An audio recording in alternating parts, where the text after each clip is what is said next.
BSc second year mathematics, paper first, real analysis. कल हमने ordered field पढ़ने के लिए फील्ड का रिवीजन किया था। हमने समझा था कि फील्ड क्या होता है और फील्ड में क्या क्या प्रॉपर्टीज़ होती हैं। एक एरिक समुच्चय एफ और दो द्विचर संक्रियाओं का निकाय फील्ड होता है जिसमें 11 प्रॉपर्टीज़ होती हैं। अब हम क्रमित क्षेत्र की ओर आगे बढ़े। क्रमित क्षेत्र या ऑर्डर्ड फील्ड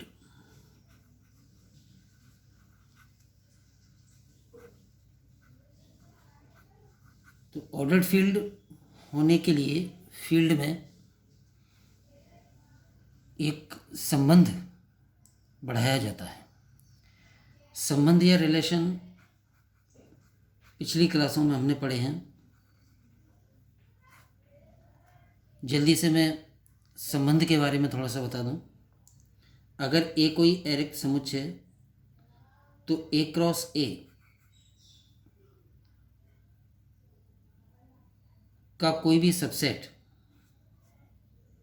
आर एक संबंध कहलाता है। ये ए से ए में संबंध होगा। दो डिफरेंट सेट्स के बीच भी संबंध हो सकता है। अगर ए और बी दो अरिक्त समुच्चय या नॉन एम्प्टी सेट्स हैं तो ए क्रॉस बी, जिसे हम Cartesian product of two sets कहते हैं, जिसकी डेफिनेशन ये होती है कि इसमें ordered pairs A B type के एलिमेंट्स होते हैं, where A belongs to capital A and B belongs to capital B. तो इस Cartesian product A cross B का जो कोई भी सबसेट होगा वो ए से बी में एक रिलेशन कहलाता है। तो रिलेशन, एक एग्जांपल लें छोटा सा। जैसे समुच्चय ए में 3 एलिमेंट्स 1 2 3 हैं और समुच्चय बी में 2 एलिमेंट्स 3 5 हैं, तो सेट ए क्रॉस बी यानी Cartesian product of these two sets, उसमें ए के हर अवयव के साथ बी का हर अवयव लेते हुए बनने वाले 6 ऑर्डर्ड पेयर्स या क्रमित युग्म होंगे। वो ये बनेंगे ऑर्डर्ड पेयर 1 3 1 5 2 3 2 5 3 3 3 5। ये तो सेट ए क्रॉस बी हो गया। और ए क्रॉस बी का कोई भी सबसेट ए से बी में रिलेशन कहलाएगा। जैसे एक सबसेट हम आर ले लें ए क्रॉस बी का और उसमें 1 3 रखें, 1 5 रखें और 3 3 रखें, तो ये एक सबसेट है। तो हम कहेंगे कि आर ए से बी में एक रिलेशन है। इस बात को ऐसे कह सकते हैं कि ऑर्डर्ड पेयर 1 3 इस आर का एलिमेंट है तक, तो इसका मतलब है कि संबंध आर के अंतर्गत 1 का संबंध 3 से है। और इस बात को हम ऐसे लिखते हैं, ordered pair 1 3 belongs to R, या ऐसे लिखते हैं कि 1 R 3 1 रिलेटेड टू 3। इस तरह से संबंध होता है। बहुत डिटेल में संबंध के हम नहीं जा रहे हैं क्योंकि आपको पहले पढ़ा हुआ है। अब संबंध के हमने प्रकार भी पढ़े हैं। रिफ्लेक्सिव या सहतुल्य संबंध, सिमेट्रिक या सममित संबंध, ट्रांजिटिव या संक्रामक संबंध, एक तुल्यता संबंध होता है जिसमें तीनों प्रॉपर्टीज़ होती हैं, जिसको कि हम इक्विवेलेंस रिलेशन कहते हैं। तो ये संबंध का एक इंट्रोडक्शन मैंने यहाँ पर दिया है। संबंध का इंट्रोडक्शन इसलिए दिया है क्योंकि फील्ड और संबंध के कॉम्बिनेशन से क्रमित क्षेत्र बनेगा। अब हम आते हैं इस पर कि एक फील्ड एफ पर एक संबंध, जिसको यहाँ सिंबल हम दे रहे हैं, लेस ऐसा परिभाषित हो कि फील्ड में ये चार गुणधर्म आ जाएं। संबंध लेस सिंबल दिया है, फील्ड एफ पर परिभाषित है, यानी एफ से एफ में परिभाषित है। और इस संबंध में अगर ये चार प्रॉपर्टीज़ हों, पहली प्रॉपर्टी जिसको कि हम ओवन नाम देंगे, त्रिविभागीय नियम कहलाता है। इस प्रॉपर्टी के अंतर्गत यह है कि कोई भी तीन एलिमेंट एफ के हों, बल्कि कोई भी दो एलिमेंट्स एफ के हों, ए और बी, तो उसमें निम्न तीन बातों में से एक और केवल एक ही सही होनी चाहिए। A is less than B, A is equal to B, और B is less than A. यानी या तो ए का बी से संबंध हो, या बी का ए से संबंध हो, या ए और बी दोनों बराबर होने चाहिए। इन तीन में से एक बात अवश्य सत्य होगी और केवल एक ही बात सत्य होगी। तो अगर ये बात इस संबंध में है, इस फील्ड पर, तो हम कहेंगे कि पहली प्रॉपर्टी, जिसको कि हम त्रिविभागीय नियम या ट्राइकोटोमी लॉ कहते हैं, वो फॉलो हो रही है। सेकंड प्रॉपर्टी, जिसे हम संक्रामक नियम कहेंगे, उसका मतलब है कि कोई भी तीन एलिमेंट्स एफ के ऐसे हों कि A is less than B है and B is less than C है, यानी ए का बी से संबंध है और बी का सी से संबंध है, तब आवश्यक रूप से ए का सी से संबंध होना चाहिए। यानी if A is related to B and B is related to C, then A must be related to C. यहाँ पर ये हम इसको रिलेशन बोल रहे हैं, और वैसे इसको हम लेस भी बोल सकते हैं। तो ये वाला गुणधर्म, जिसको कि हम O2 नाम देंगे, संक्रामक नियम या ट्रांजिटिव लॉ, तो ये भी फॉलो होना चाहिए। थर्ड प्रॉपर्टी O3, जिसे हम कहेंगे योज्य एकदिष्ट नियम या गुणन additive monotone law for addition.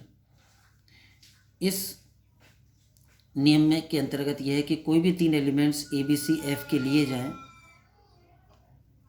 अगर इनमें A is less than B सही है, तब A plus C is less than B plus C भी सही होना चाहिए। यानी अगर ए का बी से संबंध है तो ए प्लस सी का बी प्लस सी से संबंध होगा। अगर ये बात सही है तो हम कहेंगे कि मोनोटोन लॉ फॉर एडिशन या योज्य एकदिष्ट नियम का पालन हो रहा है। और चौथा जो रिलेशन है O4, इसमें गुणन एकदिष्ट नियम या मोनोटोन लॉ फॉर मल्टीप्लिकेशन कहते हैं इसे।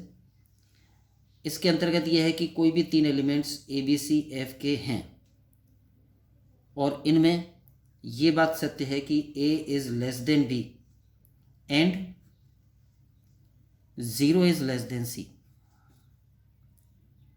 यानी ए का बी से संबंध है और 0 का सी से संबंध है, तब A C is less than B C भी होना चाहिए। यहाँ पर ए सी का मतलब है ए इंटू सी, यानी कि ए और सी के बीच में जो कंपोजिशन है वो फील्ड एफ की सेकंड कंपोजिशन है।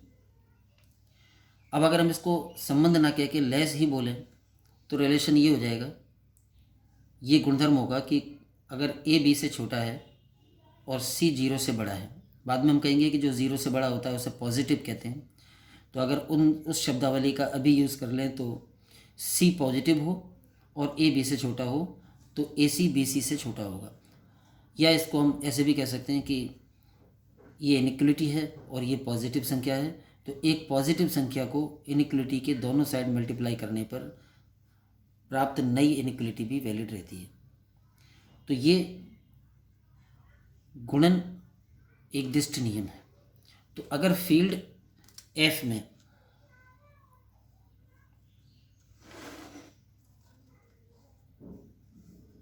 एक संबंध इस प्रकार का परिभाषित किया जाए, जिसको आर कहें या लेस सिंबल दें, कि उस संबंध में ये चार प्रॉपर्टीज लागू हों, तो इस फील्ड एफ को कहेंगे क्रमित क्षेत्र या ऑर्डर्ड फील्ड। और ये चार जो प्रॉपर्टीज हैं वो क्रम अभिग्रहित या ऑर्डर एक्सियोम्स कहलाते हैं।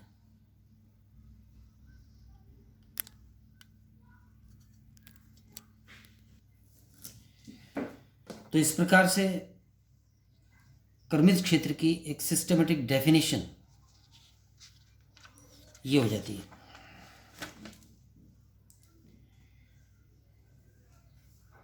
किसी क्षेत्र F में एक संबंध लेस या ग्रेटर देन इस प्रकार परिभाषित हो कि निम्न चार क्रम अभिग्रहितों का पालन हो। पहला अभिग्रहित त्रिविभागीय नियम, ट्राइकोटोमी लॉ, जो मैंने बताई दिया कि F के कोई भी तीन एलिमेंट्स, F के कोई भी दो एलिमेंट्स लिए जाएं तो उनमें इन तीन में से एक और केवल एक ही तथ्य सही होना चाहिए, या तो A is less than B, या A is equal to B, या B is less than A। दूसरी प्रॉपर्टी संक्रामक नियम, ट्रांजिटिव लॉ, और उसके अनुसार कोई भी तीन एलिमेंट F के हों, अगर A is less than B है और B is less than C है, then A is less than C होना चाहिए। ये एंड का सिंबल है, इसका मतलब है एंड, एंड यानी तथा। तीसरी प्रॉपर्टी यूज एक्जिस्ट नियम, मोनोटोन लॉ फॉर एडिशन, और इसके अनुसार कोई भी तीन एलिमेंट F के ऐसे हों कि A is less than B, तब A plus C is less than B plus C होना चाहिए, यानी दोनों तरफ सेम एलिमेंट जोड़ा जा सकता है। गुणन एक्जिस्ट नियम में तीन एलिमेंट F के ऐसे हैं कि A is less than B और C इज़ ग्रेटर देन 0 या 0 इज़ लेस देन C, यानी कि C पॉजिटिव हो तो C को इसके दोनों तरफ मल्टीप्लाई करने पर भी इनइक्वलिटी सही होनी चाहिए। तो ये चार प्रॉपर्टीज़ क्रम अभिग्रहित कहलाते हैं, और क्रम अभिग्रहित में का अगर पालन होता हो तो फिर ये जो फील्ड F है उसको हम क्रमित क्षेत्र कहेंगे। तो क्रमित क्षेत्र में जो चार प्रॉपर्टीज़ हैं, अगर उसको हम, जैसा कि मैथमेटिक्स में कॉमनली यूज़ भी करते हैं इन प्रॉपर्टीज़ को काफ़ी, और उन शब्दों में कहें तो सिंपल सी बात यह है कि कोई भी, पहली प्रॉपर्टी है कि कोई भी फील्ड के दो एलिमेंट में या तो दोनों बराबर होने चाहिए या फिर कोई एक दूसरे से छोटा होना चाहिए, और इन तीन में से एक और केवल एक ही बात सत्य होनी चाहिए। संक्रामक नियम यह है कि अगर A B से छोटा है और B C से छोटा है तो A C से छोटा होना चाहिए। यूज एक्जिस्ट नियम का मतलब है कि एक इनइक्वलिटी यानी असमिका के दोनों तरफ एक सेम एलिमेंट जोड़ दें तो कोई फ़र्क ना पड़े, वो इनइक्वलिटी तब भी वैलिड रहे। और गुणन एक्जिस्ट नियम को अगर हम सिंपल शब्दों में कहें तो यह है कि अगर एक इनइक्वलिटी है और उसके दोनों तरफ एक पॉजिटिव संख्या से मल्टीप्लाई कर दें तो इनइक्वलिटी वैलिड रहे, पॉजिटिव संख्या से, ध्यान रखें। यूज एक्जिस्ट नियम में दोनों तरफ एक संख्या ऐड की जाएगी तो वो संख्या कोई भी हो सकती है, पॉजिटिव, नेगेटिव या ज़ीरो। लेकिन गुणन एक्जिस्ट नियम में जिस संख्या से दोनों तरफ मल्टीप्लाई करेंगे वो पॉजिटिव होगी, तो पॉजिटिव होगी तभी इनइक्वलिटी के साइन में कोई चेंज नहीं आएगा। इन रूप में भी हम चार नियमों को समझ सकते हैं। तो ये चार क्रम अभिग्रहित या ऑर्डर एक्सियम्स कहलाते हैं, और अगर किसी फील्ड में इनका पालन होता है तो फील्ड ऑर्डर्ड फील्ड या क्रमित क्षेत्र कहलाता है। अब हम क्रमित क्षेत्र को एक दूसरी अप्रोच से पढ़ें, पॉजिटिव क्लास या धनात्मक वर्ग के आधार पर। पॉजिटिव क्लास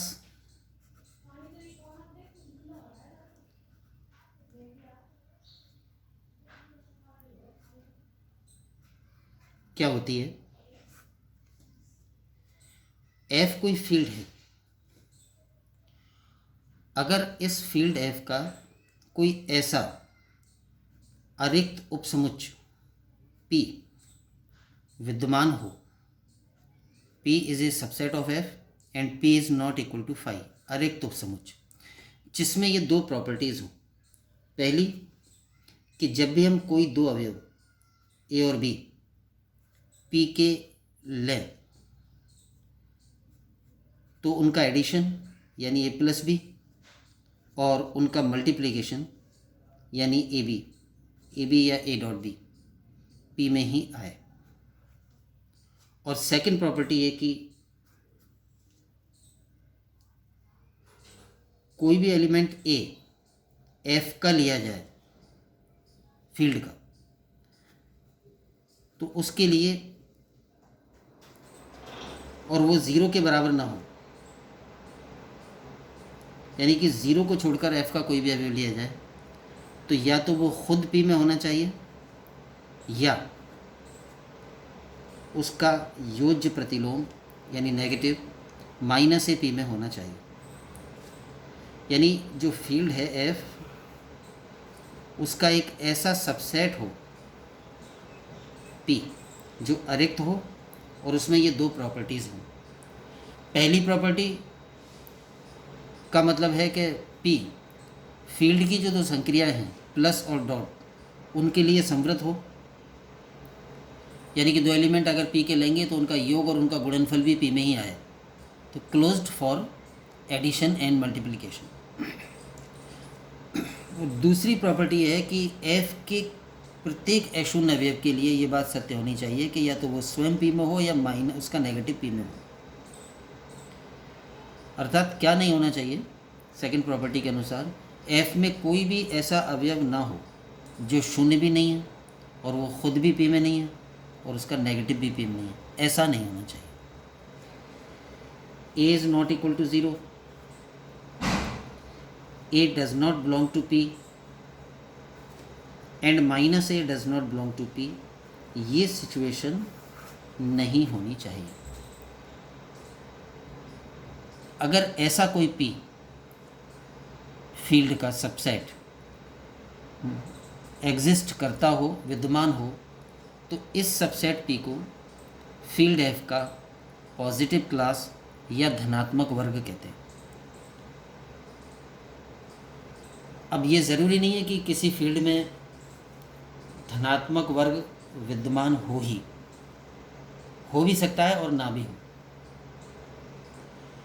अगर किसी फील्ड में धनात्मक वर्ग विद्यमान है तो वो फील्ड ऑर्डर्ड फील्ड कहलाता है, और अगर किसी फील्ड में धनात्मक वर्ग नहीं है, यानी ऐसा कोई सबसेट नहीं है जिसमें ये दोनों गुणधर्म लागू होते हों, तो फिर वो फील्ड ही रहेगा, कर्मित क्षेत्र नहीं कहलाएगा। अब धनात्मक वर्ग अगर फील्ड में है तो वो ऑर्डर्ड फील्ड हो गया, और धनात्मक वर्ग में के आधार पर हम फील्ड के अवयवों का धनात्मक या ऋणात्मक होना और उन अवयवों में किसी का दूसरे से छोटा होना या बड़ा होना को डिफाइन कर सकते हैं। अगर ए और बी किसी फील्ड या कहें कि किसी ऑर्डर्ड फील्ड एफ के ऐसे अवयव हैं कि ए माइनस बी उसके पॉजिटिव क्लास में आता है, यानी फील्ड के दो अवयव जिनका डिफरेंस ए माइनस बी पी का अवयव बनता है, तो इस बात को फिर हम ऐसे कह सकते हैं कि P इज़ लेस देन ए, या इसी बात को ऐसे कह सकते हैं कि A is greater than B।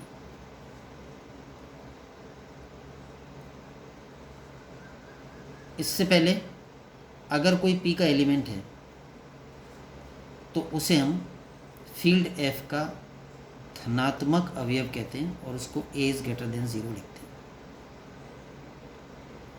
हैं। यानी किसी संख्या से किसी संख्या के छोटा होने का मतलब या लेस होने का मतलब क्या हो जाएगा, अगर दो एलिमेंट्स का डिफरेंस पॉजिटिव क्लास का अवयव बनता है तो पहला दूसरे से बड़ा होगा या दूसरा पहले से छोटा होगा। तो छोटा या बड़ा होने का कंसेप्ट पॉजिटिव क्लास से आता है।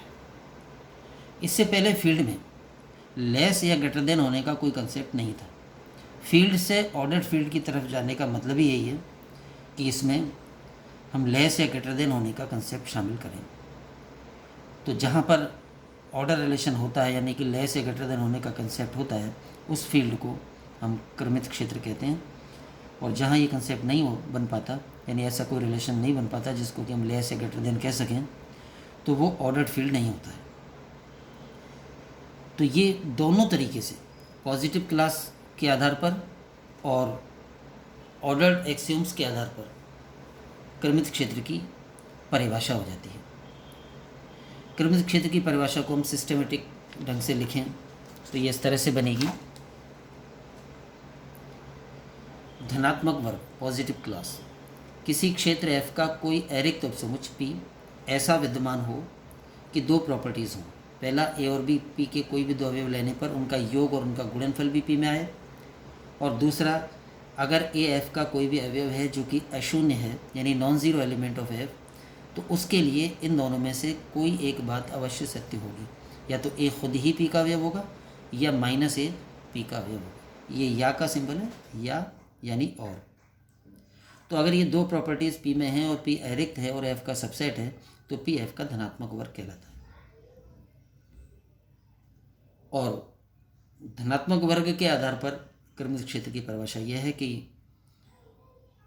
अगर किसी क्षेत्र में धनात्मक वर्ग विद्यमान हो तो वो क्षेत्र क्रमित क्षेत्र कहलाता है। वो बात जो कि मैंने अभी पहले भी बोली, दोबारा बोल देते हैं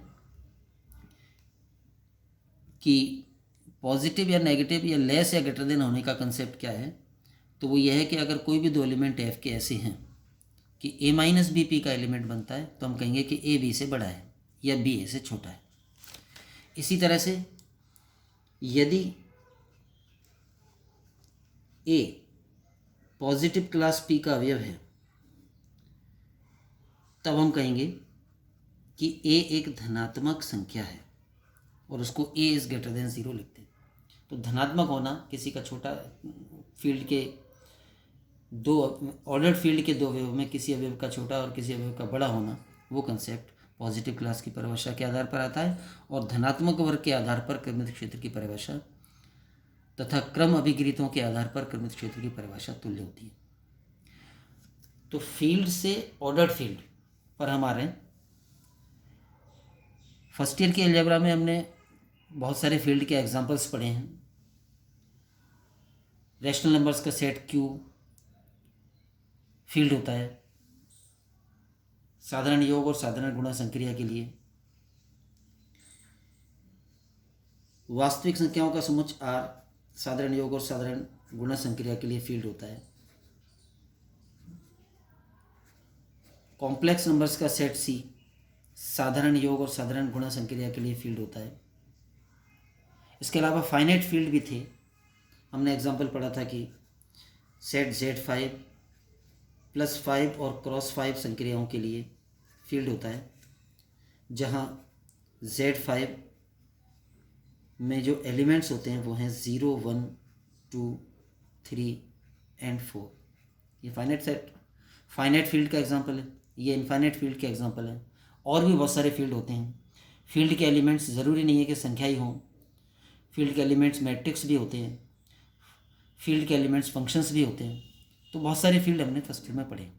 उन सब फील्ड्स में से ऑर्डर्ड फील्ड कितने होते हैं या कौन से होते हैं? तो ये दो, Q प्लस डॉट और R प्लस डॉट, ये ऑर्डर्ड फील्ड होते हैं। C plus dot ordered field नहीं होता है, क्योंकि इसमें ऑर्डर रिलेशन नहीं बनता है। C के कोई दो एलिमेंट्स में अगर हम ले लें और वो डिफरेंट हों, तो ये कोई किसी से उसमें छोटा नहीं होता, ऐसा कोई संबंध बनता नहीं है। तो C प्लस डॉट में क्रम अभिगृहीत संतुष्ट नहीं होंगे, या अगर धनात्मक वर्ग के आधार पर कहें तो इसमें कोई पॉजिटिव क्लास नहीं होती है, तो ये ऑर्डर्ड फील्ड नहीं होता है।